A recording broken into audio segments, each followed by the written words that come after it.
A reading from the Holy Gospel according to Luke, chapter 10, verses 25 to 37.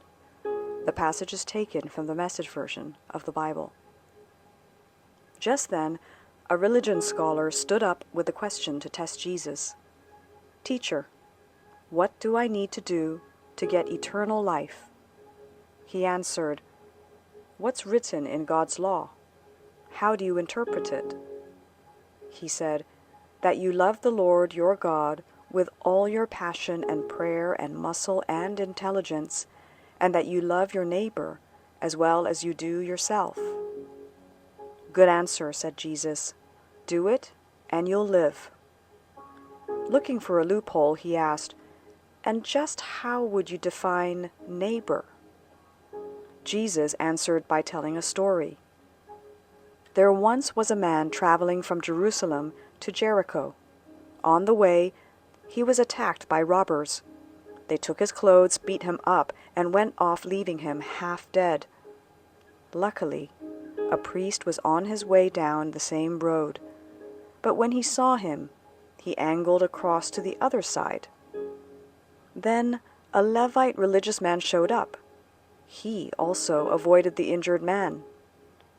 A Samaritan traveling the road came on him. When he saw the man's condition, his heart went out to him, and he gave him first aid, disinfecting and bandaging his wounds. Then he lifted him onto his donkey, led him to an inn, and made him comfortable.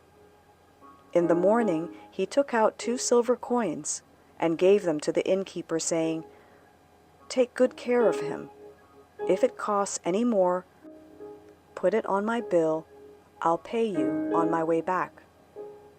What do you think? Which of these 3 became a neighbor to the man attacked by robbers? "The one who treated him kindly," the religion scholar responded. Jesus said, "Go and do the same." The Gospel of the Lord. Good morning. I am Father Joscuti Matthew, and this is Coffee with God. Let us now listen to a short reflection on the Holy Gospel according to St. Luke, chapter 10, verses 25 to 37. Being the Field Hospital. On the 7th of October, the Catholic Church commemorates the feast of Our Lady of the Rosary. This feast day is also known as Our Lady of Victory and is observed to pay tribute to the Blessed Mother who guided Christian forces to triumph over Ottoman troops in Lepanto in October 7 in the year 1571. Before the battle, Pope Pius V urged European Christians to recite the Rosary. The Pope credited the victory to the intervention of the Blessed Virgin Mary. The feast was established to honor her maternal protection through the devotion of the Holy Rosary. Pope Francis warns us of the danger of following a passerby culture when interpreting the parable of the Samaritan. Our society is such that individuals often overlook the needs of their neighbors as they pass by. We must take a moment to observe and respond to the hardships of those in our midst. The worst insult to a Jew was to call him pagan, and to address them as Samaritans was equivalent to calling them bastard, renegade, or heretic. The Samaritan in the parable is in hostile territory in Judea. But seeing the dying man on the roadside, he loses his mind. He forgets everything and opts to reach out to the wounded man. First, he saw him. Everybody else saw him. But he saw him differently. The Gospel reminds us not to expect the other person to call out for assistance. Perhaps they don't even have the ability to seek help. If I care for my neighbor, I must be alert because this is how God looks. Our translation says the Samaritan took the wounded man to an inn and cared for him.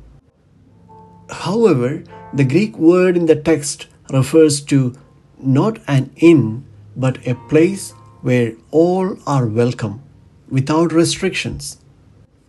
Today, we are the wounded persons on the wayside, and the Samaritan is Jesus. He drew near us, cared for us, and paid for us. He gave the 2 denarii, the 2 days' wages, to the innkeeper, promising to return on the 3rd day.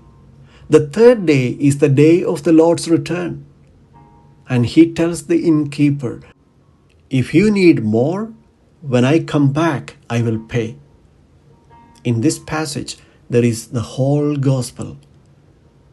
The place where all are welcomed is the church, to which the Lord entrusts all the people in distress to care for. That is why Pope Francis calls the church a field hospital where all are attended to and cared for, and no one is rejected. We share the mission of Christ to be the Samaritan and the mission of the church to be the field hospital.